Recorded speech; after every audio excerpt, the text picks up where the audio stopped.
All right. We're recording, right? Okay, we're Yeah. good. We're good. We're All good right. here. Yeah, I think we're in focus, even though you didn't check. Bad first AC. That No, I'm is a kidding. bad- I think no, I did it. now I have to check. Ladies and gentlemen, Karina Rodriguez. Woo, woo, woo, woo. Yeah, we're in focus. We're good. Yeah, we're fine. We're fine. Scoot over, Bubba. So this is Maximilian. Yeah, well, Okay. Maximiliano, if you want to Okay. be accurate. All right. Never had a guest have a pet on the show before. Oh, well, I'm glad to be the first. Yeah. So welcome to the Oliver Stone podcast. I know we did a thing before.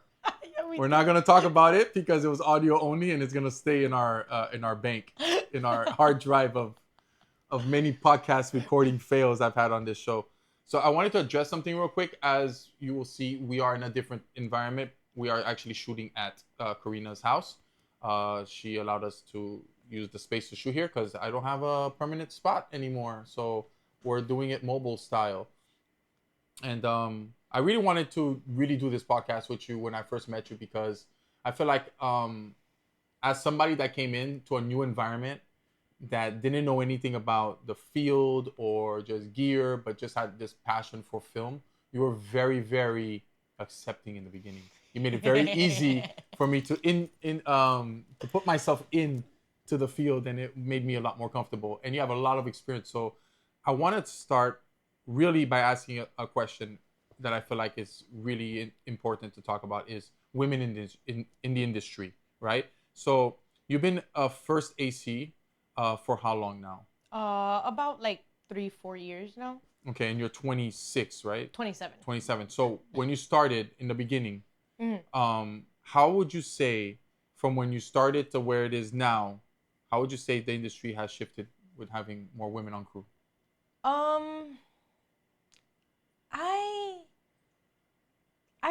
I mean, in terms of like my perspective with women on like sets, I mean, I've been in very much, hold on. It's very hard because my experiences with being on set with mostly like guys has never been like anything bad. Like I've never felt that I wasn't capable or like they never Or let treated me differently or anything like that? Yeah, no. Like the only times was always for like helping and lifting things because things are heavy. Yeah. But there was a time that I would just lift everything by myself because I could do it. Yeah. But after a while, it's better just to ask for help. We worked in the same place. So where I interned at CSP was where we first met. So, Yeah. the gear is heavy. Yeah. Like everything's heavy. And you're a first assistant camera person. So for those that don't know what that is, what is a first assistant cameraman? So the role of a first assistant is usually you're really just kind of what I think is like the captain of your team.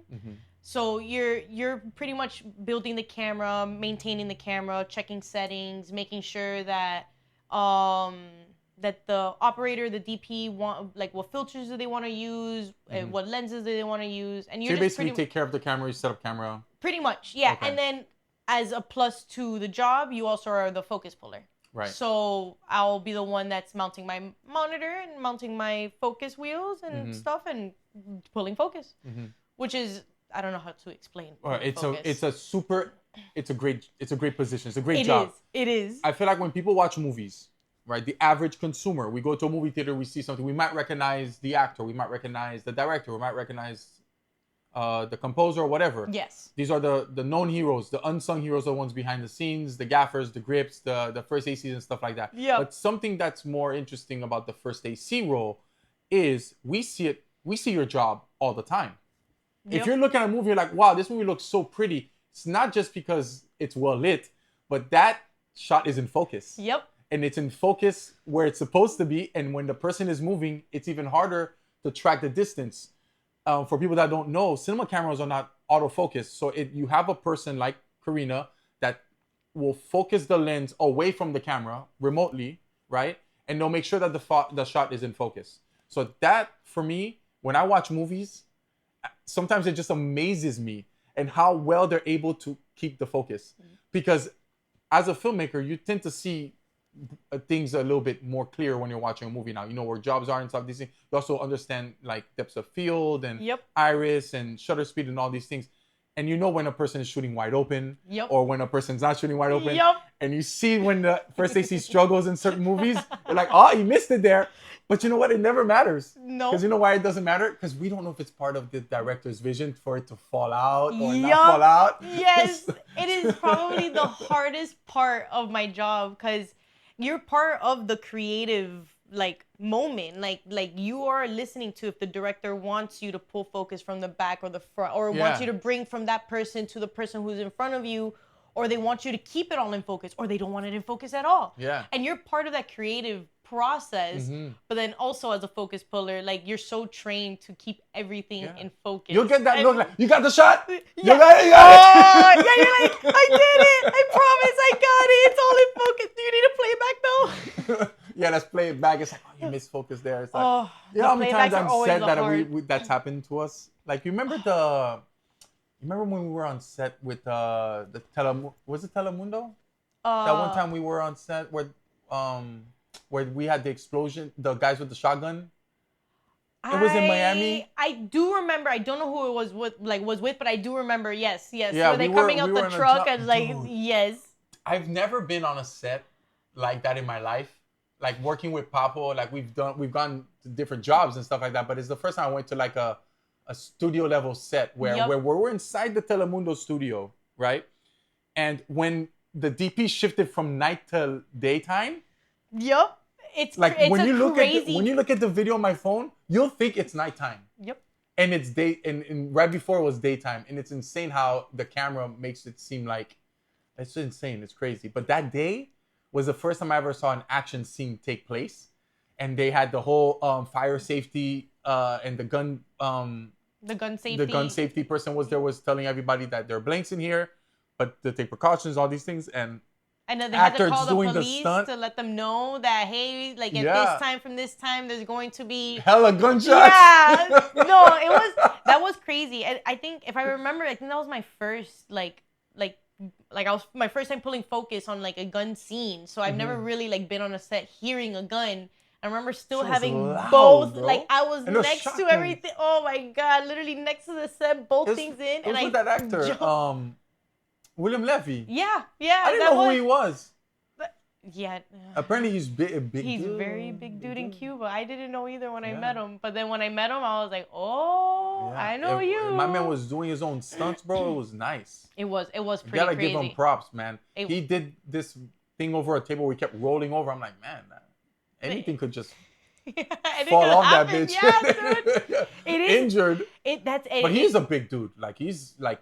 But still, you could 6'5", get injured like by doing anything. Yeah. Like he rolls over, you twist your ankle, and now you have to hold. Yeah. It was just a super cool experience, and we've done a lot of jobs together. So that's how I know that you're like when I watch your job, and then I'm just like seeing people in the movie, and I'm like, man, that's a crazy job to just have that shot in focus every time. Yes. There's so many. It's so compartmentalized in the sense. There's different things. Each person has a role, a job, and if you're a master at that, and you have a master at this and master at that, you just create magic. Yep. Yeah. Just create magic. It's such a great industry. It is, and my job, like I love it, but my job really does depend on like the DP. Like if you and the DP have a good communication and are able to like do the shots and like communicate about them and be able to rehearse and if they know your strengths and weaknesses, like you will always get. They kind of the set shot. up the shot for success too. Yes. They're not always. gonna put you be like, yo, you better rack that. Yes. Make sure that shit's in focus. 1.4. Let's go.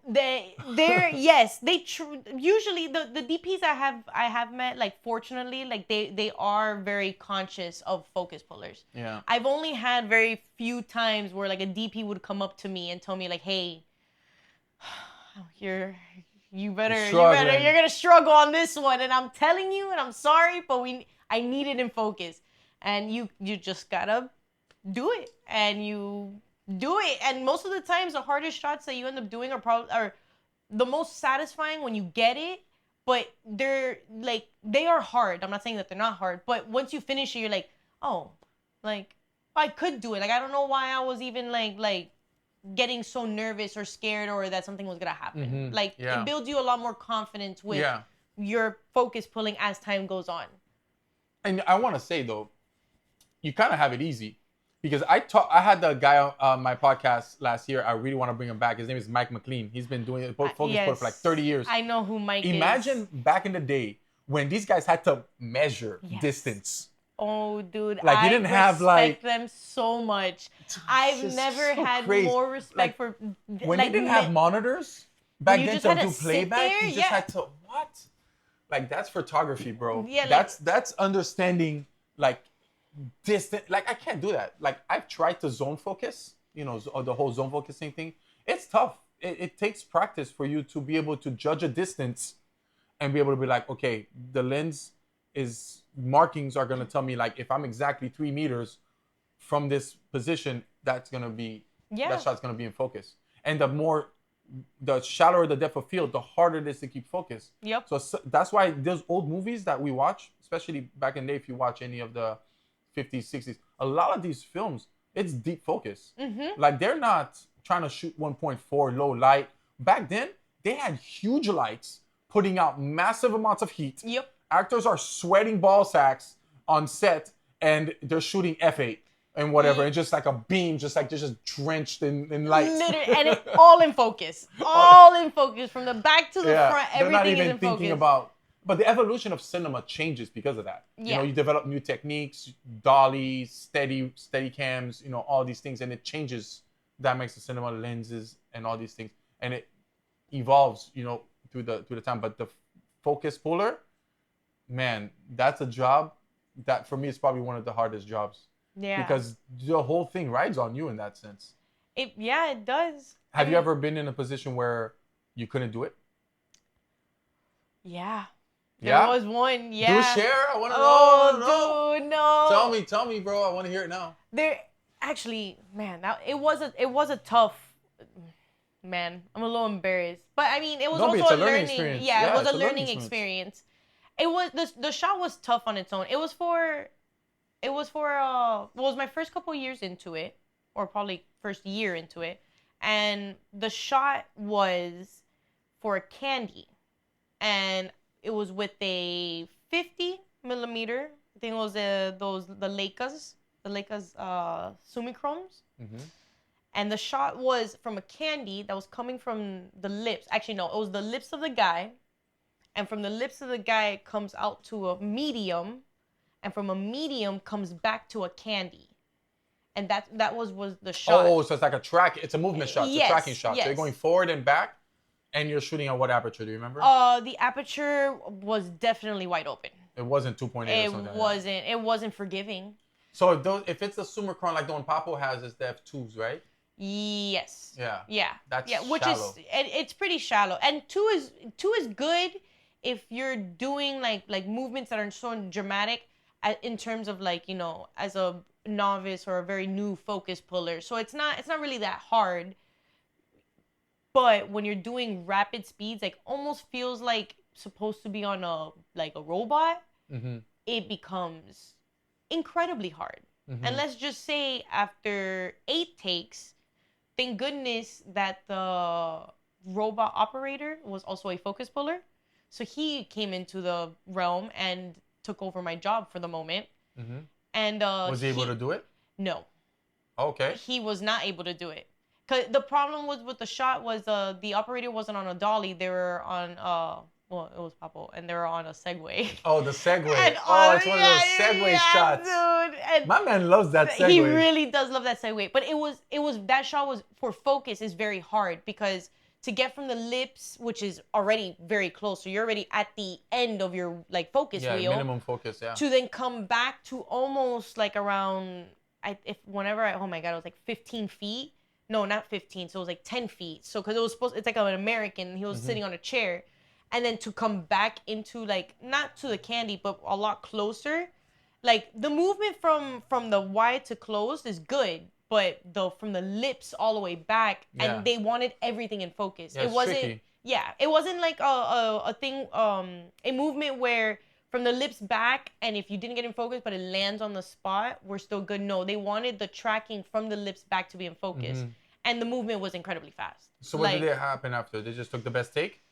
Or did they scrap the shot? I think they scrapped the shot completely. Really? Actually, they scrapped all the shots that was ever on. If I remember correctly, they scrapped most of the shots that were on the What do you think Ronin. that is? I don't know. It was very fast paced, and the robot was like the malfunctioning and shit? No. It was just the it had the movement that it was looking for. Because it was So the robot took your job. Yeah. And I've noticed in my job. Have you ever heard of a focus tapper? No, what is that? I heard that is a position. Like my job could be a focus tapper with automatic cameras, because you can on You program the robot arm. Is that what you mean by the automatic cameras? No. Like automatic like DSLRs or like the FX3. If I remember correctly, there's a way that you can have the focus and all the operations on a different monitor, and then instead of pulling focus, you just tap it. Oh, touch the focus. Yes. Oh yeah, they've had that in DSLRs for a long time. I know, but that could be a job. Like your job is only to tap the focus. So do you think your job will eventually go into that? No way. I mean, you never know. You never know how the industry works. I mean, LiDAR is getting very, very good. And like what we have now will always be the thing with LiDAR. Yeah. And what I feel like ultimately your job will be safe is artistically there needs to be the manual control aspect of it. The robot, the LiDAR, the robot could probably do it if it's taking the position of the focus puller, where it's actually, you can program which distance you want it to focus to and do all that racking stuff. But a LiDAR is just autofocus for your lens. It's gonna just track whatever it's supposed to track, if it's a subject or not a subject. But it's not gonna be able to know like, hey, I want the far one in subject and I need that rack to the next one to be smooth. Well, like that's a manual control thing that has to be precise. I don't think the LiDARs can do that. Like focusing speed. I think in the future it will just change. So instead of having a focus wheel, it will just be on a screen. You think it'll still be able to like do the... Yeah, like you could adjust it through the screen. So you can be like, okay, I want this. Like the LiDAR can, let's say, there's going to be a point where it is just so good that you can't like, that your job just becomes onto a screen. Like where my brain thinks about it in terms of my job not becoming obsolete would be that, you know, you could set the focus points to where you want it. And then if you want it to rack in a certain way, you can set it to a manual and you just like rack it. But the focus points are always attached to those things. So let's say if you want it to be this person, and the LiDAR is incredible that it can detect those two people out of all people, then it probably could. And that would be the time where if I want to rack between these people, I would just, okay, these are the two people that I want you to rack to, and then I would just manually throw it back and forth. That would be amazing to use in like a crowd scene, and you just want to have your actor in the shot to be in focus. Yeah, that's where I believe it's gonna go to, but I also don't think that I hope it doesn't go that far, because I also like my job.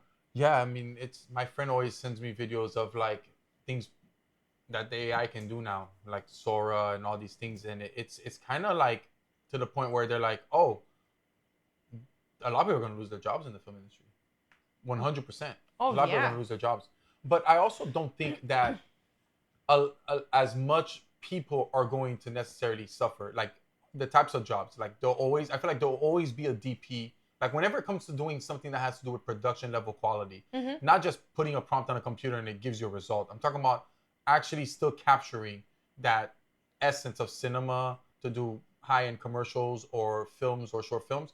You're always going to have, I think at one point, always going to have crew members. Yeah. Even though the technology is there, you have robots, you have automatic cameras, there's still going to be a DP there. There's still going to be a director. There's still going to be a focus puller. There's still going to be a second AC.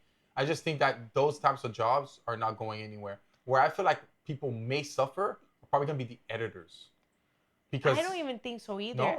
It's because the reason why all those positions can't, like the positions of the person can be removed is because there's still creatives in it. Like you still need those people. Like maybe the team will be reduced down to the essentials, and everything else will be automated or with robots or whatever. But you still need them because it's only the human or the person that can be able to, like, I want the light here. And maybe like an algorithm or a robot won't understand that. Like maybe it wants the light here because it looks better, but it's not for the look, it's for the feeling. And a robot really can't, like, unless the robot like Yeah, I like can't has imagine consciousness and then has feeling, but well, not just that. Like sometimes it's just an awkward position the DP wants to light, and that's manual labor to put it up there. It's not like you're gonna be in a. At least maybe imagine being in a set.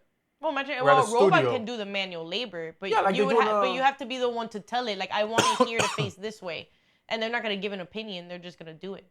Yeah, it's like I'm assuming it would run similar to like auto manufacturing industry. How it's all automated, like just robot hands are coming everywhere, and then at the end of the line, it's a car, kind and of. not a single person touched anything.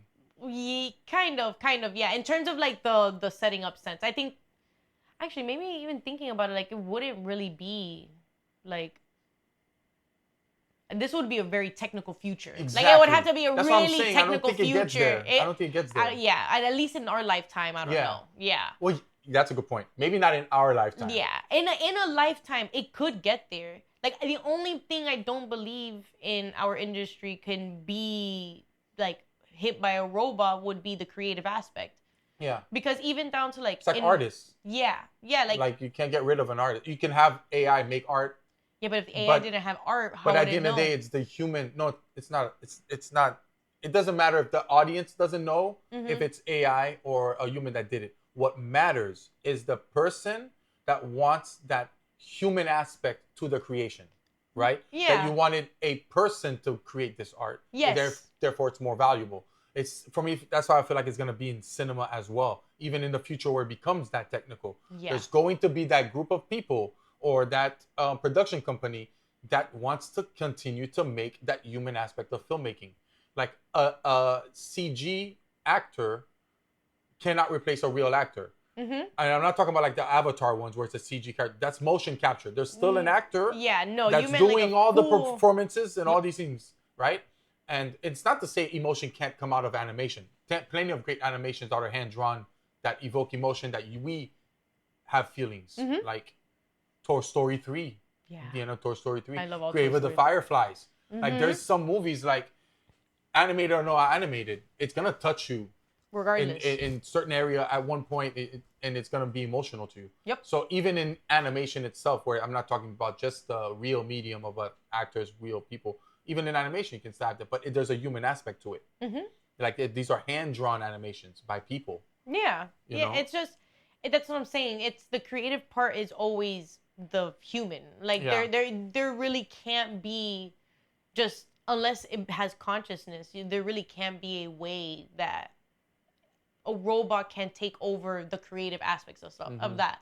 The same thing is like with AI. Like AI art is only exists because of human art, because the AI is trained by human art, so it just uses human art and starts putting it You're together. saying it's not creating it out of nothing. Yeah, it's basing it off everything that it has. Yeah, and like humans do the same, but there are original art pieces. There are pieces that were not created before, or does not look the same, or was not changed in any aspects, and AI still needs that, like, you know, but that's kind of like, yeah, it's exactly what you said. Like, in the end of the day, even if it does have it, there's going to be more of a focus and a want for real, like, human-made art, you know, done. Like, yeah, it's kind of like what A24 is doing with bringing low-budget movies and, like, out, and they make millions of dollars.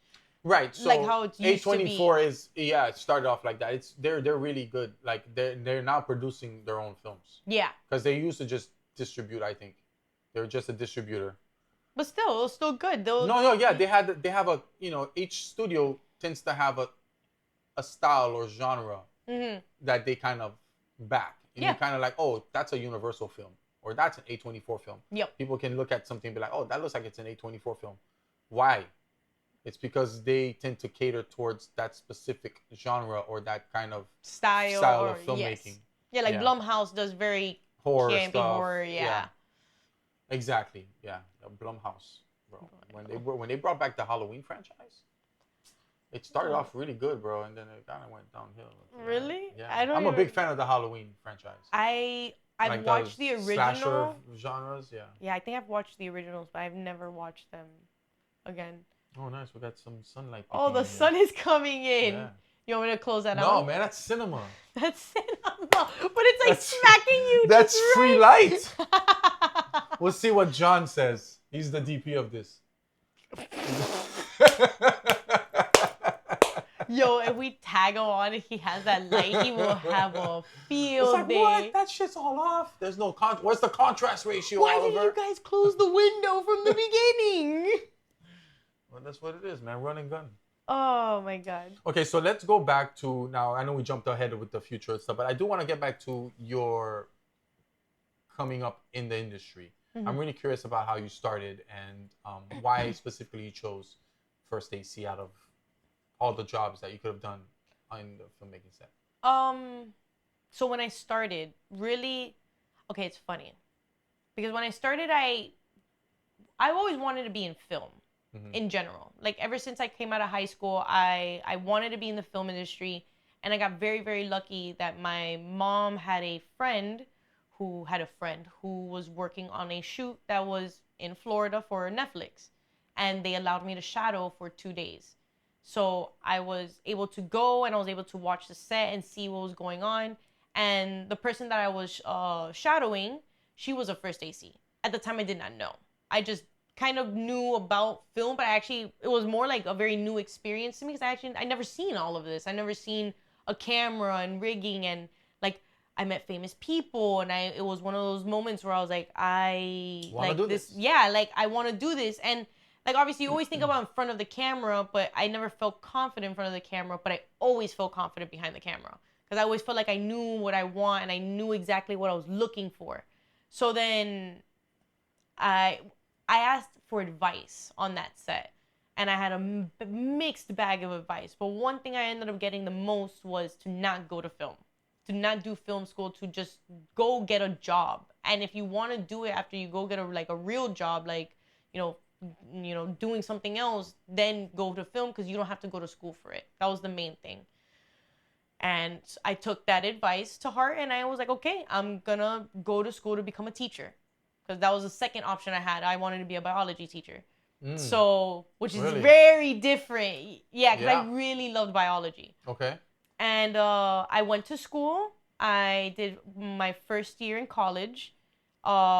Did most of my classes. I took some film classes at the time, like, because there were extra credits. So I was taking film classes, and I really enjoyed them.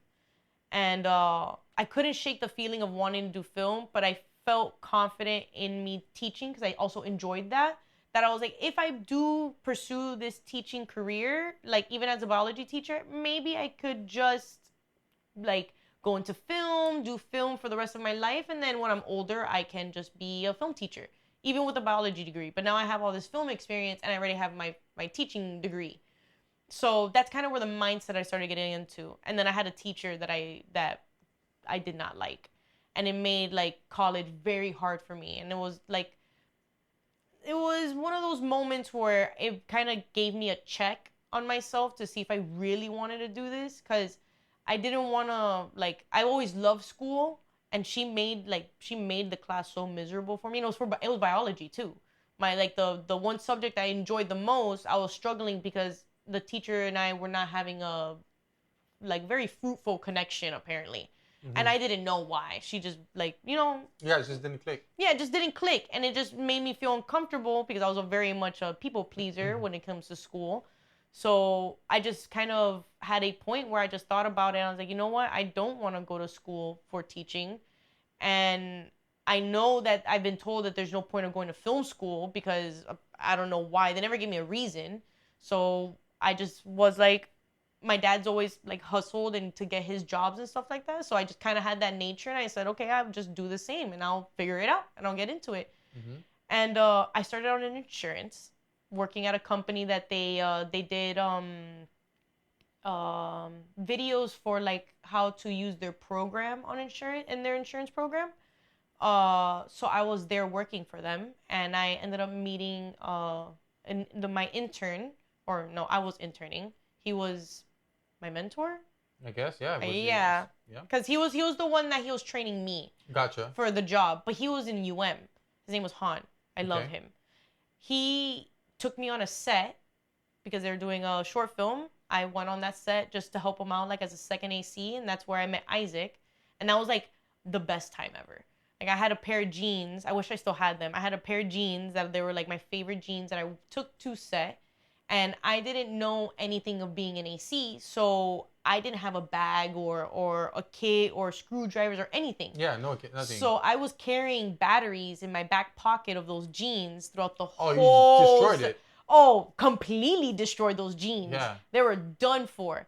But I made sure that, like, the DP had everything he needed, that he didn't even have to think about it. And this is, you say more or less, is the second AC position, right? Yes. Yeah. It was more That's the second how I AC started position. as well. Yeah. That's what I was doing at Pavo's. I was the second AC most of the times on his set. Yeah. That's kind of, this trajectory is how I ended up meeting Papo. Because with Isaac, I met him and like we clicked very well and it was super awesome. And like we're still like very close and very like good friends now. And you know, so it was kind of crazy because like he just like, it was, the crazy part in all of it was I gave myself a year off.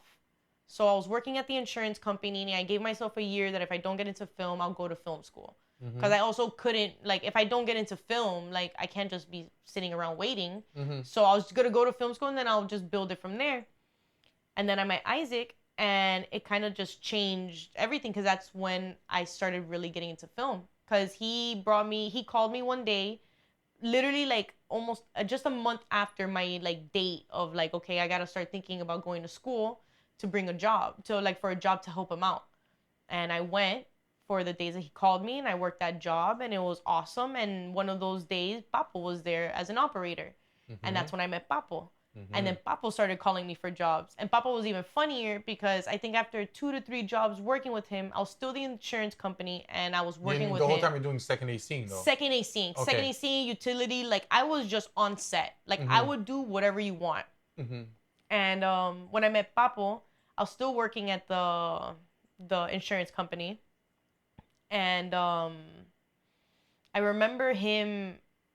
I remember being in Telemundo and him talking to me, like after like just randomly. It was like a 3-day shoot. It was funny because it was literally every day. And the first day he was like, "Hey, I'm looking for like a university student who wants to do an internship at the office, just to like learn and whatever." And I wasn't going to university at the time, so I was just like, okay, like if I find somebody, I'll let you know, like. Second day, it was like, hey, I'm just looking for like a student who's like thinking about like, who wants to do film. He wanted whatever. you. He didn't want to say like, yo, Karina, do you want? He literally, by the last day, I remember we finished unpacking the van. We did everything. And I'm leaving. I'm like, okay, bye. And he's like, right before he closes the door, he's like, do you like want an internship here? Like, do you want to work here or not? And I was like, oh my, yes, I would love to do it. It's like, okay. And I ended up going there. I think it was like 3 times a week. Oh, scheiße. What happened? Nothing. Drop the pillow. It's all good. Sorry. So it was 3 times a week. And then I ended up like leaving. What was your first day like? My first day? Yeah. Oh my goodness. Well, I don't remember my first day at the office. I will never forget my first day, like, at the Telemundo set with Papo. Like, not working with Isaac, I was working with Papo. Okay. And he asked me to build the F-55s. And I had never even seen a camera before. Like a camera like that. But did you never go to the office prior to that? Nope. No. He asks you to come in as an intern. Yeah. You don't even go to the office, so you've never seen the camera. He calls you up. You're now his intern, on set, live. Yep. And he asks you to build the F-55. Yep. Very nice. Very nice. I wanted to know what you said. Señor, I don't know. ¿Qué es eso? If you want me to be real, I did not say anything. I actually proceeded to YouTube and Google how to build a camera. Ah, very smart. And after 3 like videos like at 2 times speed, and none of them had the equipment that he had, like, because his is different. Like they had like the original F-55 cage and stuff like that. It's not the wooden camera, and I'm here typing it the whole name. And I had to go to him and be like, hey, I don't know what I'm building and I don't know what I'm looking at, like I need help. And then he taught me how to do it. He's very he's an awesome mentor. Yes. But he throws you into deep waters. Yeah, and he just lets you go until you ask him for help. Which is kind of crazy because it's so stressful. Yes. It's an extremely stressful environment. Like if you don't have grades, you will have grades very soon. Yep. Because the amount of pressure that's on you sometimes, you're just like, man, this is crazy. And this is not even big game shit. Mm-hmm. Like Yeah. this, we're chilling compared to fucking Avengers. Yes. Or, yeah, or anything or that any is... of that caliber. Yep. Like we're not doing anything and you're stressing, son? Like, yo, you don't know stress yet. But yeah, it was nice. Yeah, it was nice. It was one of those experiences where it made me really want to do it. Yeah. Like it made me more determined to like get into the position, because at the time I wanted to be like a DP, like everybody wants to be, or actually not really. I wanted to be a camera operator because I didn't ever think I could be a DP. Don't know why, because now I feel like I could be anything. I could be a DP tomorrow. But I really wanted to be the person who operated the camera. Mm-hmm. And I didn't know anything about first AC at the time. And even at the time when I was working with Papo, they didn't have first ACs on those sets. The focus was pretty much set. Like it wasn't anything. So I didn't have any experience yet until I, funny enough, went on a set with Isaac, at least the one I clearly remember, and he was the first AC. And I just learned from him because I never experienced that. Yeah, because you're like, man, what are you doing? It's like, whoa, so that's not that. Yeah. So which that became it became very interesting for me, because I was like, wow, like you're part of the camera, but you're also not a part of the camera. Like you don't have the full responsibility and weight of having a DP, but you still have the ability to touch, like move, play, like adjust camera, and you have a creative aspect of pulling focus. Yeah. Which is like such an awesome thing to think about, because you're like, it's like that's as close as you can be. Like you said earlier, you see it all the time. You can't ever miss it. So is my face blown out? Does it look like it's blown out? It looks like my face is blown out. I think your face is blown out. Just a little bit. Here, let me close the... Like how bad is it? Do I look cinematic? It does not look I wonder how long it's been like that. You're gonna have to put a hard line in this and tone down your whole side. So let's add a diffusion of light to it, because I see John in the back. He's telling us to add. John, to please. Add the light. Let's see how well ASMR. it cuts. Oh, man, this is great. We can fully cut it out. So. Give me some. You want some? You want some? Some light. Ooh, right there. Let me right see. there. That looks like a scar in the face. It's good. Okay, you want to do 2 lines? No, I like. Yeah, this is good. This is good. There you go. This is cinematic. This is like Michael Mann. If Michael Mann shot this shit. If you put it right in your eyes, you look like Morticia from the Addams Family. You're saying I look like a chick? Is that what you said? I look like Morticia Addams?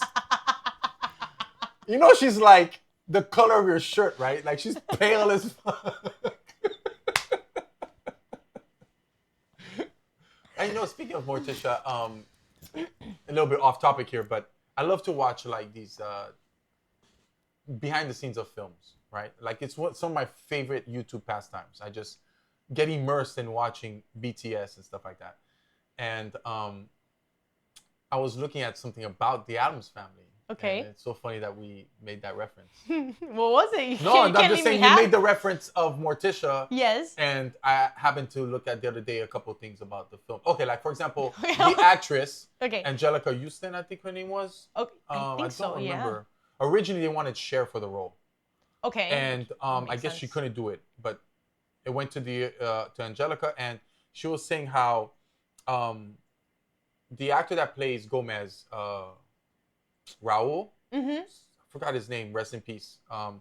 He had such freedom with his character. He had so much fun with his character. He was so all these things. Like he's perfect for the role. But Morticia's makeup and the way her character was, she couldn't have any of those types of like big and theatrical expressions and stuff. She was very like monotone. Yeah, and the makeup, and then she had something they put on her so her eyes gets pulled back. Well, even so her shot, have that, like her shot always needed a light that stayed on her eyes. Yeah, they kind of always gave her that like. Yeah, so she couldn't have too much movement in her shot too. Like she has to be there and have that there. Yeah, man, that movie's a classic. I love that movie. It's the 40-year anniversary of Back to the Future. Today? No, I think yesterday. Oh, nice. I think it came out 40 years ago, October 21st. You think they're gonna remake it? That movie? Mm-hmm. I'm not a big fan of remakes. I hope they don't, because that's like a Well, perfect trilogy. no, it is probably is. Actually, now no, that we're it is. talking films, this is something I asked Jack the last podcast. What's the greatest sequel of all time? The greatest sequel? Or you know what? Let's rephrase it.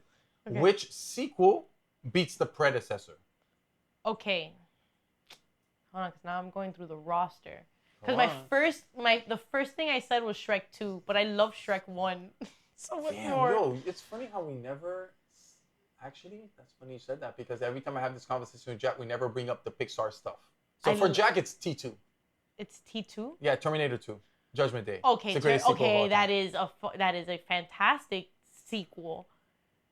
Because then the thing is like, because then for me, like sequels that I love, that I always like, but they're goofy, is like, I love Scary Movie. Like every Scary Movie feels better than the last one. Yeah? I think not the most recent I don't ones. watch them. I've only watched, I think, the original 3 that had the Wayans brothers. Mm-hmm. And then once they left, I was gone with it. I think that's kind of where I ended too. But those are always fantastic. But those also don't connect with each other. Like they're all different. It's more in the concept of like Shrek 1, Shrek 2, Back to the Future Part 1, Part 2, Godfather Part 1, Part 2, Toy Story 1 and 2. Toy Story. Because I can't even remember like Home Alone 1 and 2. Okay, Home Alone 1 and 2 is pretty good too. Home Alone 2, is it better than the first one? No. You prefer the first one? I prefer the first one. I love the first one. It's a classic. You can't. I do love the first one. But I love the New York backdrop. I'm such a sucker for shit made in New York. Like but New York is beautiful though. That's like, my problem. Yeah. It's like just because it's Christmas, it's New York, I'm like, it's the perfect movie. Has all the Christmas classics. Spider-Man 2 was fantastic. Oh, that's Spider-Man a good one. 2 is a freaking Spider-Man 2. Yeah. And I'm not gonna lie, Tobey Maguire's Spider-Mans, each one got each. Like, no, the third one is not better than the second. No. Sorry, I said Tobey Maguire. I meant Tom Holland, but he's not better. In my none opinion, of Tom Holland's movies I feel like I liked. I don't like any of them. I love him. I like him as Spider-Man. I think him being casted as Spider-Man was fantastic. Mm-hmm. Where I feel like they messed it up for me was how much they integrated Tony Stark and Iron Man into his life, to the point where he gave him the costume, all that. Like he was basically Iron Spider-Man. Yeah, I didn't like that. When you come from Andrew Garfield and Tobey Maguire and just the essence of Spider-Man as a character, he doesn't have all this shit. No, you're absolutely right. Which is why I'm looking forward for Tom Holland's brand new one. Yes, that's all I was gonna say, because Because now I think he's gonna have a proper film that's soloed on him. Because technically the world forgot about him. I think, and he doesn't have all access to Tony Stark's arsenal of machinery or technology anymore. Realistically, if Happy doesn't remember him, he can't. Yeah. He can't use all that stuff. I don't know how they're gonna bring it back though, because they're bringing back all these guys for Avengers Doomsday, and I don't know how they're gonna bring Spider-Man back into this story. I think they'll bring him. They're gonna. I mean, the Avengers are gonna meet Spider-Man again. It's a given. I think the biggest they're thing gonna cross paths one more time, but maybe not in the sense of I think they'll cross paths, but not in the sense of them remembering him. Or maybe they write the story where he ends up they remember him at some point, or Doctor Strange actually remembers him, because that's something I always felt that by the ending of the other Spider-Man movie was Doctor Strange knows that he's Peter Parker, but everyone else doesn't. Everybody else doesn't. Right. Yeah, because I don't believe that the one casting the spell gets affected by the spell. In terms of if everybody is forgetting. I guess not. Yeah. That's my theory or opinion, but it's not something that's very clear in the Marvel universe about Yeah, the world just forgot that Peter Parker is Spider-Man. Yes. So I think he knows, but there might be a moment where he would need people to remember. Yeah, for example, people that are not on Earth are going to remember he's Spider-Man, like Thor. No, I think it's everybody. All of existence? I think so. Oh, okay. Maybe, yeah. But then that's why they're leaning towards a Brand New Day. So Brand New Day is supposed to be a Spider-Man film that centers around just Spider-Man, kind of like that what we have with Tobey Maguire and Spider-Man 1, right? Yeah. But if he's supposed to come back into the Avengers at one point for the movies, right? Where I don't think Spider-Man is going to be a big thing here. I think right now they're going to go for the X-Men. I think they're going to bring in mutants. I think the X-Men is going to be a huge part of the next series. With Deadpool and Wolverine. Bro. That's what that movie was so funny, bro. Dude, Deadpool and Wolverine kind of was fantastic movie. I love that movie. But that is exactly what you're saying. It's them trying to bring X-Men into the Marvel universe. Yeah, but my problem with that is I don't like that they're bringing these old people back. Like, I'm ready for new people. I'm ready for new cast. I'm ready for a new set of actors to come and do these roles. I'm ready for comic accurate costumes. Like, if I don't see Cyclops in his blue and yellow, don't even put him in the goddamn movie. Like, don't. Like, that's such an iconic look. It's like having Batman and he's red. That's not Batman. But they're trying to do that. Look what happened with Deadpool and Wolverine. They brought Logan back. They finally gave Wolverine the outfit. They gave him the outfit, and then they even cut the arms and CG backed them on. Like, because he had it sleeved and fans wanted sleeveless. Yes. Even though the sleeves, I think if I remember, isn't it comic accurate? I just don't see why they couldn't just rip it off him at one point during the film. No, I think they shot the whole thing. I think they shot the whole thing with the sleeve. Like, that was sleeved. And I want a comic accurate Wolverine. I need that 5'3". Because he's like 5'3". I know he did. It's so funny. That's what I'm saying. I think Deadpool and Wolverine, realistically, like, the Deadpool itself tries to be so comic accurate that, like, and he's going to be in Doomsday, or if I remember correctly, he's gonna be in, isn't he? If he's in any of these things, I just feel like at that point, then like if he they gets shouldn't lose ever. No, he technically like can do whatever the fuck he wants. I mean, like he's a character. I feel like he's so hard to be, like in a franchise where his character has importance, because no matter how important they try to make him, the fact that he can't do that noble sacrifice or take one for the team type shit, I just feels like he's just always going to be rendered to being a comedic humor aspect of the thing, as opposed to ever having anything of an emotional, like. No, I think he could still have arc. It and still be goofy. Like I think. Like, what's his arc in his trilogy? This guy has 3 movies. What's his arc? Well, if I remember, his first movie was romance. Right. And it was pretty much like getting back together with this girl. Right. So that was that arc. But he's a human, right, in the beginning.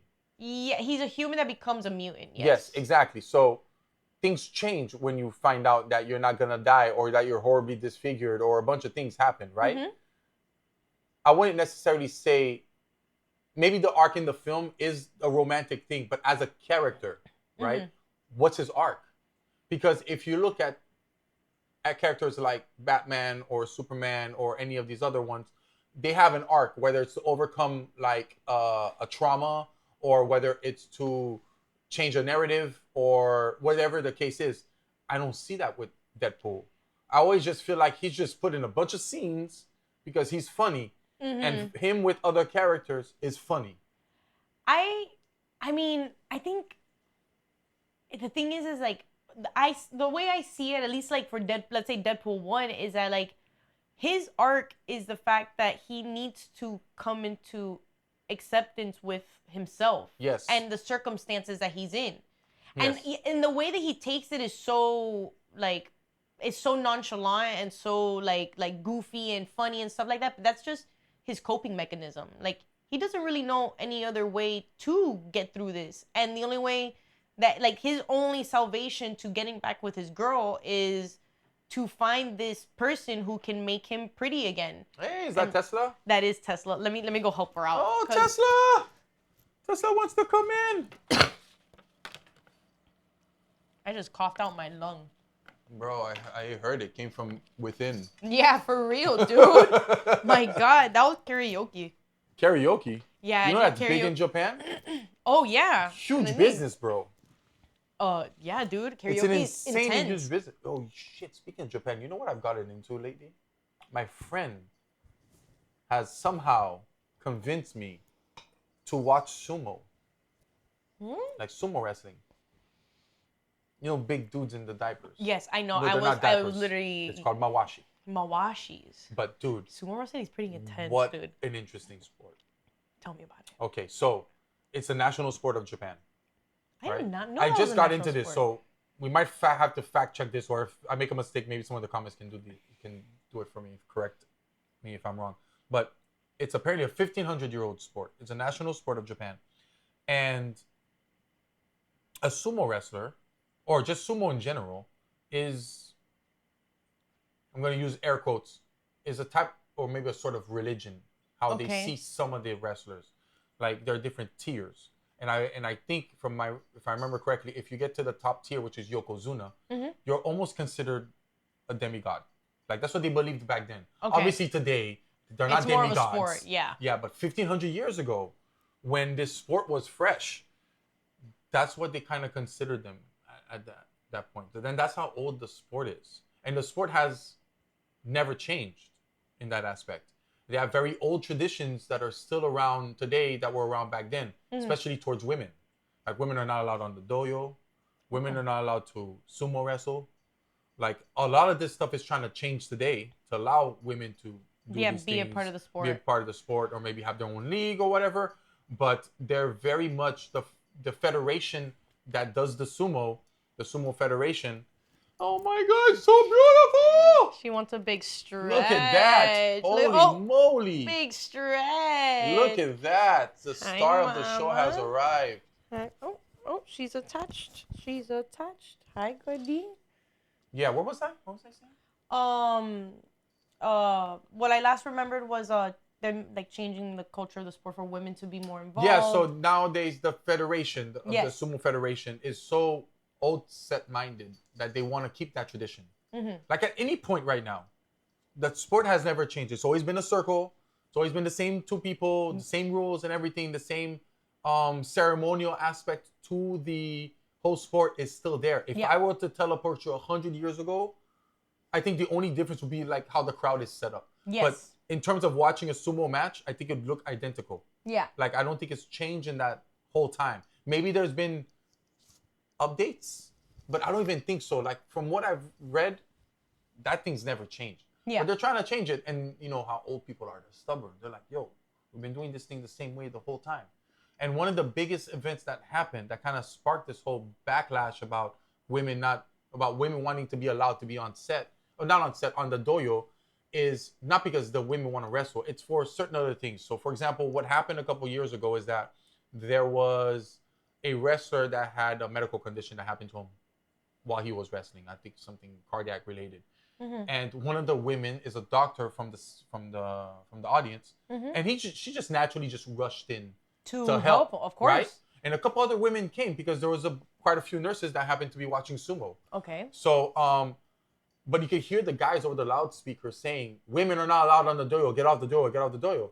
So that kind of sparked a big controversy about, okay, maybe some things need to change about the sport, right? Yeah, there's no reason for us to have this kind of discrimination anymore. Yes. Like, we live in 2025, things change, so things adapt. We're not trying to change the sport. Women are not saying, I want to sumo wrestle men. They're just like, yo, we need to kind of be a little more lenient on the rules about women approaching the dojo and these types of things. Yeah. So there's a big movement in that's happening in Japan to try to integrate women more into the culture and jobs of, I guess, the sumo federation. That's actually And it's a really great cool. sport to watch. Like, a lot of people get turned off by it, obviously, because they're just really big guys that are in what they look like diapers.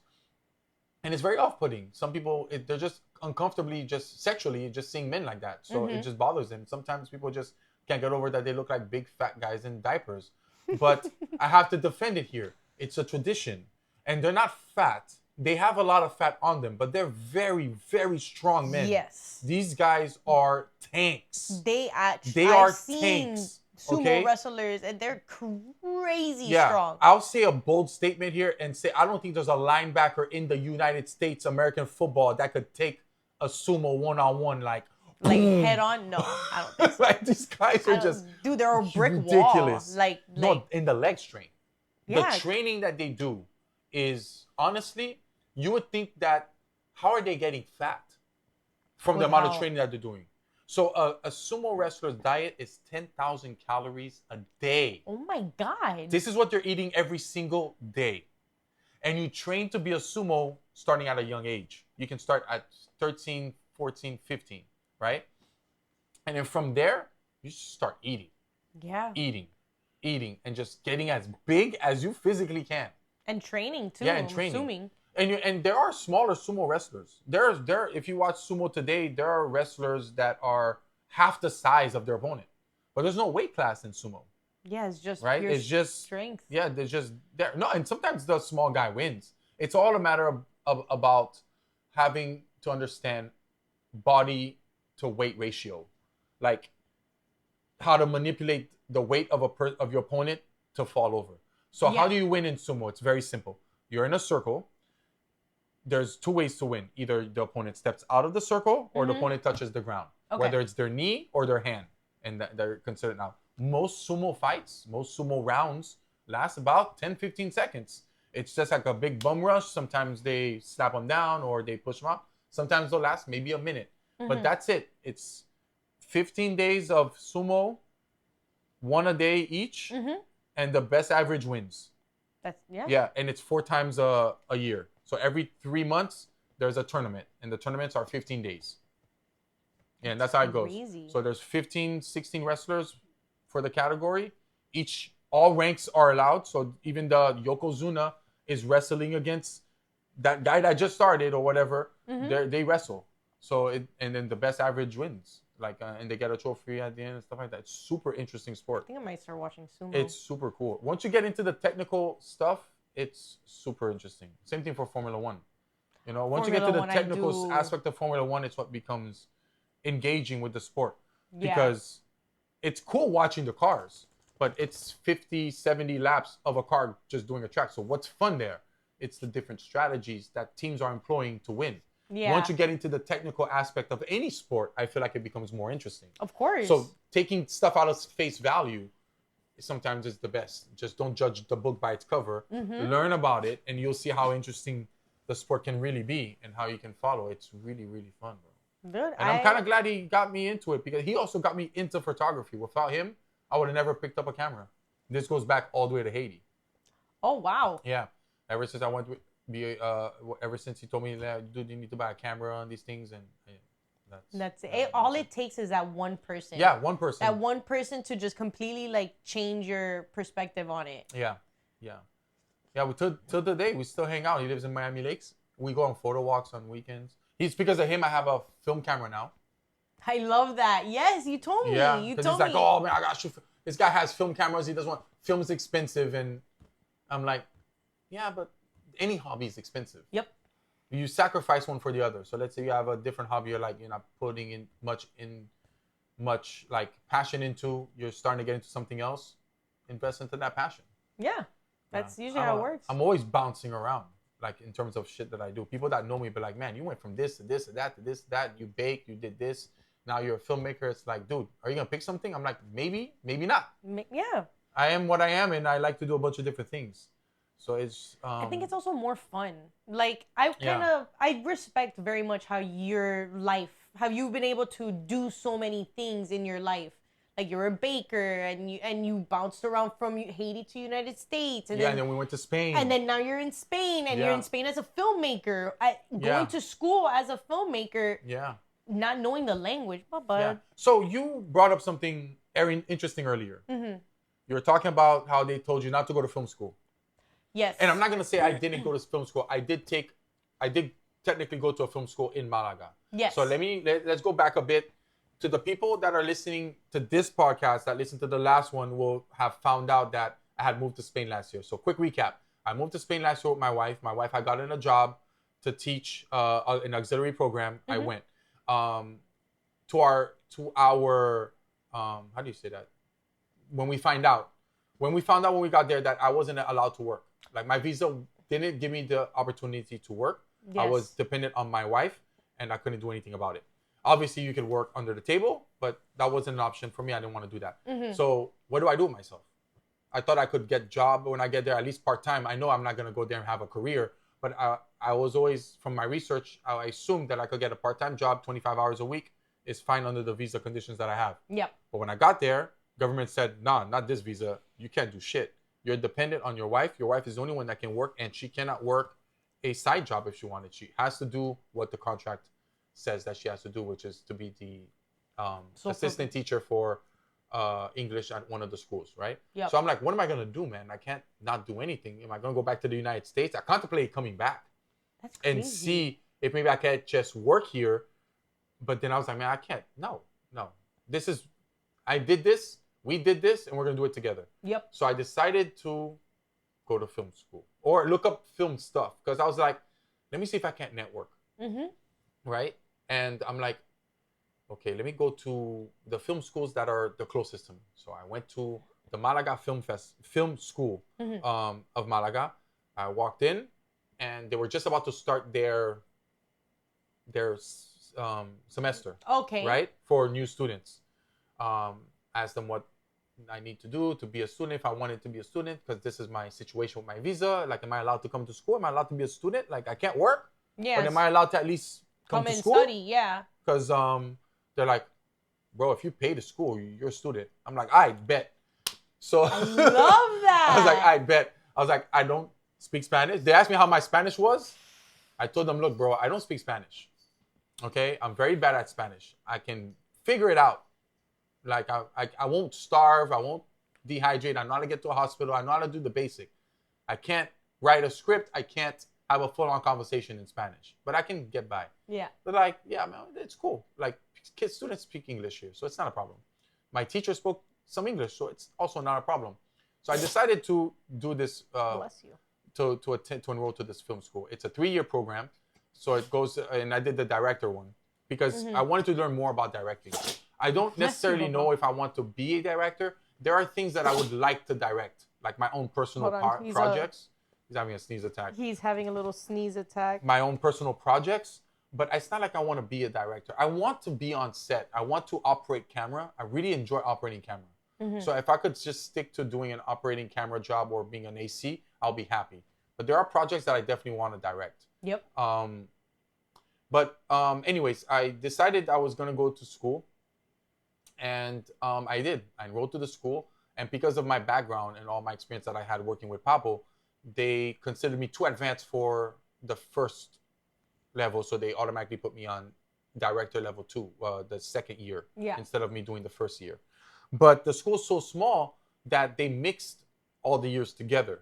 Okay. So there was no year 3 person in our team. Like, everybody that was in my class, which was only 6 of us, 4 of them were from last year. 1 of them was brand new, and also me was brand new, but 1 of them was beginner. Yes. And then, so they just mixed the 2 classes together. Yeah, it sounds like they just did, even though you guys were separated in classes, you guys were just all studying together. Yeah. So the reason why I brought this up is because you mentioned earlier that people told you not to go to school. Mm-hmm. And I assumed the same thing too. Even when I was getting into the field, I considered maybe going to school. Yes. And they told me the same advice. You don't need the film school. Mm-hmm. You don't. School is great. I'm not telling people not to go to school. You should go to school if you want to learn more technical things about it. But given our situation and the person we happened to fall under, which was Papo, that guy is a walking film school. Oh, yes. So you don't need film school if you have Papo. Yes. Or someone like Papo to mentor you. It's a very hands-on field. Mm-hmm. You can learn everything just having somebody with the knowledge can teach you. Yes, exactly. You know, and I think it's the same aspect for maybe auto mechanics. If you want to be a technician, you want to change tires or do oil changes or build engines. If you're competent and you really, really love that, you could learn from a master or from a mentor that's in your job. Oh, hold on. Did it stop recording? No. Oh, Tesla wants out. You're not going out, Tesla. No, Mama. So anyways, let's get back to the topic because you said you didn't need film school. I went to film school. So I wanted to give my perspective of somebody that actually attended it. Okay. As opposed to not having attended it before. So I'm kind of spoiled going in because I have all the experience that I have. So I know what it's like to be on set. Most of these students have never been on set. most of these students don't even know how to use the camera, right? So I'm coming in there knowing way too much, right? And that poses a problem for a student. If I know more or just as much as my teacher, how much can I really be learning in the position that I'm in, right? Because my wife was like, I think you're a little bit overqualified for the school, man, don't you think? And I agreed with her. I felt like I was a little bit overall qualified. But one thing that school will give you that's harder for you to get without is the network. Yes. And that's what I needed to do. I needed to network. So skills prior to aside. I come in with what I know, but there's also a lot, obviously, that I don't know. Yeah. So I chose to do the director portion because I don't know much about directing. Script writing, doing a shot list, storyboarding, creating stories. That's what we're doing. Yeah. Everything that we did in terms of shooting wise, where I had to help with lighting or just teach them about camera and stuff like that. Because there were a couple times where I had all the students and I'm showing them like, you guys need to understand what these things are. Because there was a situation where we were in the school where we're shooting a little independent mini project. And I noticed that the students couldn't tell if they had proper exposure or not. They actually didn't care. They're looking at the frame, but they're not seeing the technical aspects of the frame. They're not seeing the quality of the light. They're not seeing they're not seeing the contrast ratios. They're not seeing any of that. This is something that I saw. And I was like, okay, I think it'd be wise if I at least showed them as much as I can, to my knowledge, how to properly look at an exposed footage in camera, so that when a situation happens on set, like last time, where this person shot almost completely in the dark because they didn't realize that their ND was on. So the cameras have internal NDs. And he didn't realize that the cameras had 6 stop of ND on. And I'm like, bro, how did you not see? Like, the monitor wasn't dark? Like could you how not do you tell? not see? Like, because I wasn't there. Usually I was the one operating the camera. So I would catch these things. But I was busy directing my own short. Because we were shooting 2 projects at the same time. So he didn't have me on the second end of his shot. I was there for the beginning. Yes. But it was my turn to shoot. So I had to go focus on my thing. But when I got back inside and I was looking at his monitor, I was like, bro, look how dark your monitor is. He's like, yeah, why is it like that? I'm like, dude, the ND, dude. We went from outside to an interior shot. We got to change the ND. So after that happened, and I realized they didn't know how to look at an exposure. Now, granted, the teacher told me this. He's like, most of the time, the director doesn't do these jobs anyways on set, where you're going to have a first AC to make sure, and a DP to make sure that the camera is working and that their things are properly exposed. That's not your job. But I'm like, yeah, but we're in a school where there's no other crew.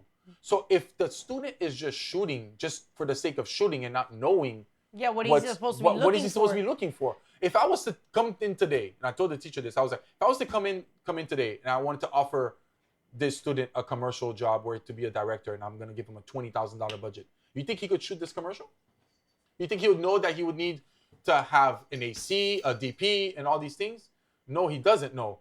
But I understand the curriculum where they won't need to know these things, because usually when a director gets hired on set, those people are there.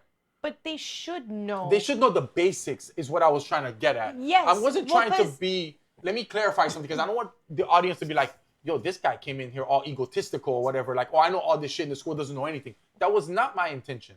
My intention is to help the students that want to be filmmakers and teach them something that I learned. If the teacher doesn't teach it to them, but I know when a mistake is there, I'm going to speak up. I'm going to be like, hey, this is wrong. This is how this is done. This is what you should be doing. If the teacher can't do it, and maybe I'm not going to say the teacher doesn't know. The teacher would know if the thing is, but the teacher's not watching the monitor. It's our project. So the teacher sees the end result. He's not watching monitor with us and all these things. Yeah. So we're watching monitor, and I'm watching monitor with my expert eyes from my little experience that I have. So, and I thought it was very, like, and this is what I liked about the school. They were very open with the fact that I came in with all this knowledge and was able to help the students. So at the end of the day, I think I came out knowing how to really be with various aspects of levels of filmmakers. Yes. Right? Because working with Papo, I'm the bottom. Yeah. But over there, I'm not necessarily at the bottom. Yeah. So in a way, I have to look at the student the same way I was. because I'm also a student, but I'm here to learn. But the stuff they're teaching me, I already know. Like, oh, that's the timer. Oh. We're gonna have to wrap this up soon. So let's wrap this up because I think we're about have 10 minutes left. Yeah. So let me finish with what I was saying. So having gone to school, I really enjoyed my time at the school because of all the friends that I made and networking that I made, and also how it taught me how to take the skills that I learned and actually teach somebody else how to do these things and how to just be better. Because before, I was the learner. Yeah. Right? And even though I was in a school to learn, I found myself also teaching. And it was fun to have somebody to teach and they look up to you. A lot of the students enjoyed working with me because I had this standard and they're like, man, I want to work with this guy. This guy knows everything. Director American. That's what I was. Okay? I'm Director Americano. That's what I was over there. That's literally what this one student kept calling me. Director American. It's so funny, bro. But yeah, I enjoyed it. And I do think you should go to school at the end of the day.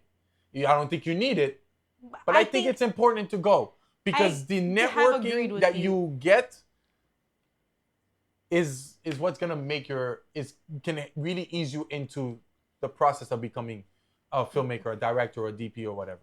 Yeah, I can agree with you. I have been considering it until I met my friend who went to film school. Yeah. And then no, not because of anything. Now that I have like people who have gone to film school and like kind of building the network with them, like I've been kind of trying to like make new friends from the film school stuff. And I never know. Like right now I'm not doing it only because I don't want to. Yeah. There's really like I've already been in the industry for 8 years now. So yes. So that's a big career. You've been there since 19 years old. Yes. So let's talk about something real quick. I really wanted to ask you about. We talked about in the beginning when we were saying about women in the industry. Mm-hmm. Do you feel like the industry sometimes is a little sexist towards the males? Towards males? Yes, like more males get the jobs than the females. Like you're a first AC. Yes. Obviously, it's a technical skill. Like the person operating doesn't matter their sex, right? Mm-hmm. When you're seeing the end result, you're not gonna know if a guy did it or if a girl did it. Mm-hmm. But still, we work in an environment where it's majority men. Yes. Like men are doing a lot of the heavy lifting. There's a lot of men on set. But having women starting to be on the set, not starting, obviously, they've been doing it for a long time. But what I meant is that with women being in the more medium now, there's like women directors and all these things. Do you feel like in the beginning when you were starting off, was there a like, oh, I don't think this girl can do it type of mentality at all during your career? Because she's a girl? Or was it always just a level playing field where sex was never an issue? They didn't look at you like, like this chick is never going to make it. You know, if you want me to be very honest, or actually realistic, there could have been moments in which there were people or men on sets that didn't believe that I was qualified for it. Maybe you're too young and these people are much older and they're like, yo, who's this new kid? Like, what does she think she is? Yeah, but I think, once you start working with somebody and once they really start seeing you, like, they stop questioning it. Yeah, like because it's a skill thing. They're gonna be, oh man, she knows what she's doing. Fuck it, like she's good. Well, it's even down to like, are they able to keep up? Like, because for a first AC, it's very physically demanding. Because I have to get the camera. I'm still doing the lifting of the camera, moving the tripod if the DP or operator wants. Yeah, and it's not a DSLR camera. These cameras can be 30 pounds with huge lenses. Yes, and it's the AC's job to pick it up. Yeah, but sometimes the rig is insane and the grip will come and help you out. Sometimes. But usually on a set, it should just be you and the second, like holding and moving camera. Yeah. So I've really I've just been very fortunate that if the people I have been around on sets did feel that way, they never expressed it outwardly. And if they did feel that way, I believe that I proved them wrong with like the way that I work. Okay. Yeah. I don't know if that was like a stupid question or something like that, but I always No, felt like but it's very true. Like I wouldn't. I'm because just it's such very a male dominant thing, as a girl, like especially coming in 19, 20 years old, working with people like Pablo that's been in the industry for 20 something years, 25 years. I was wondering, I was just curious, like, is the challenging more difficult because you're a woman? I think it. I mean, it's just. Or Also, I'm in a does it not? Hispanic culture. Like Yeah, the Hispanic culture that's a is big thing. very like they very much respect women, Yeah. and they really like they value more having women on set, especially in the more heavy like the heavy duty technical department. That's a good point. That's something we should mention. We are in Miami. There's a mixed community here. Hispanics, women, all these things. There's very mixed. Yeah. But I always just No, that's true because true. I've been here on many sets and there's lots of women on set. Yes. Yeah. Well, yeah, there is a lot of women, but a lot of women like I've met a handful of women who work in like my department. Yeah. Like first and second AC. Or how many women DPs have you worked with? I think I've worked with like maybe 3 or 4. Out of how many jobs? Exactly. Yeah. Out of 8 years of jobs, I've really worked with a handful of women DPs. And how many women first ACs have you worked with? I think I've only known like yourself. A couple. You're looking, like I think I are you know looking like yourself up in the mirror every people. morning? You're the only first AC. I'm the only here one in South Florida. That's a woman. Dude, sometimes you know how it is. My first time. I will never forget this day. It was my first time ever I got accepted, or they called me in to do a contract job with Telemundo. It was my first 4 months or first 6 months. I don't remember how much it was. And I remember sitting there, and we were and obviously I'm in camera technical. It's 4 different units. So, I mean, it's 2 units, but 4 cameras. So it's like 2 cameras in each. Mm-hmm. So there's all their own first ACs, second ACs, operator, the whole 9 yards. And I'm standing here, and we're having a meeting, and it's a room full of older men. And I am literally the only girl, and a young girl, like, for the fact, in this room. Like, the only one. And it felt kind of crazy a little bit, because it was a bit surreal, because like, how much people do you think were in the room? It would be 3. 3 times 4 is 12. 12 people. And 1 woman, and mind you, the 2 people speaking to us were also men. So, but it was kind of surreal, because for a second I did have a little bit of imposter syndrome, because like not only did I was a woman in like this right now male dominated moment, but I also I was very young, so I kind of was doubting myself a little bit. Yeah, it can kind of be intimidating. It was very intimidating, because these are. And these people were, bro, the most amazing people. I absolutely love working with them. Like, they are so much fun. I always have a great time with them. I've never, ever, ever felt any type of way when I work with them. Yeah, and it's lovely. Like, you spent 4 months, like, mind you, I always feel like I'm part of the bros. And I've always loved that. Like, I never felt that I couldn't do it. I never felt that like, like nobody had ever made me feel like, even down to like, we'll have new DPs and new directors, but I also believe that that's just the Hispanic culture. Yeah, like they very much value and respect. Like they absolutely love having women in like the technical department. Like they strive for it. Yeah, I've been very fortunate that me getting into it, like, I believe between me proving myself that I'm able to keep up and handle myself with the guys, and sometimes even push further than them. And between that and then being fortunate that have very open-minded people, like I think it's helped me out. Yeah, that's awesome.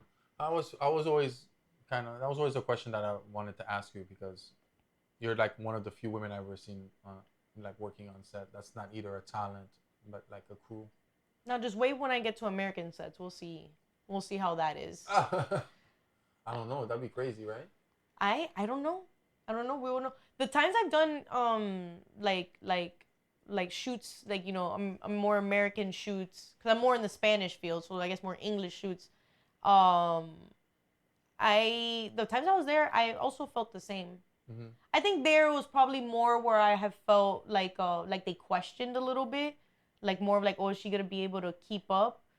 But then, like, obviously once I start working, it really just comes out. Like like I work I value my work a lot, and I love my job. So like anything less than as perfect as it could be is like unacceptable, even if I'm doing it for free. Like it's the I just love my job too much. Like I just put 110 always, and like me too. I enjoy being on set also. Dude, it's an amazing time. Yeah, I love meeting new people. Like it's just a great time. I just love being in the creating, you know, like just the camaraderie, and it's cool. Yeah, nothing is better than when everybody, like I had a moment with my operator and my second and also the DP where I was pulling this shot that was a very long distance. It was like with a 20 to like a 130 optimal like Nginx lens. It was massive, and she was coming from like almost like 100 feet, and she was like in a like full body that came all the way up to close up. And you're on a dolly, right? No, it was like fixed shot, but it was like pulling from all the way to the back. Oh, just zooming. Yeah, no, not zooming, like pulling focus. Oh, I see. I'm sorry. Yes, it's a massive rack. So like she is walking from 100 feet to like maybe 150 feet, and I'm pulling her focus from 150 feet all the way up to maybe less than 25 feet. And man, I remember that day, like I was doing it, it was going perfect, and I messed up in the middle. So we had to reset and do it again. And it's a long take because she's talking throughout the whole thing. And I remember, man, I broke a sweat. Yeah, and man. I was Wonders are tough. sitting, and I was sitting there, man, I had her in focus all the way up till she got here. And I felt the energy of me and my operator where he didn't know if he should still follow her because like the shot is getting tight. So he's already getting close. So he's coming down, and I'm pulling the focus away because I'm like, that's it. Like there's only so much we can do. Yeah, you hit minimum focus at one point. And that was the shot.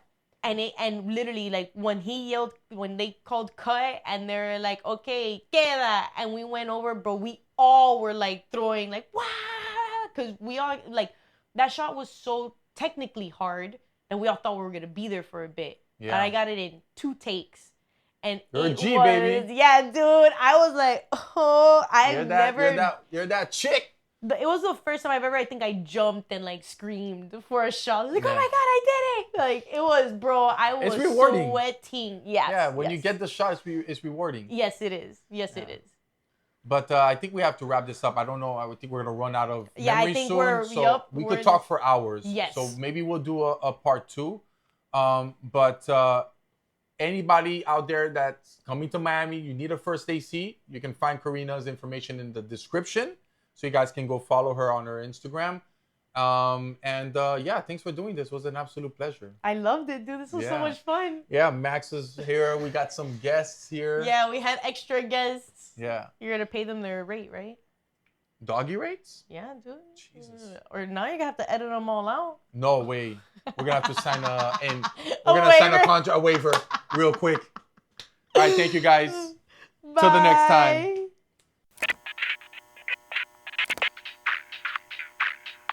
Thank you for tuning in to the Oliver Stone Podcast, Safe Journeys Across the Stars.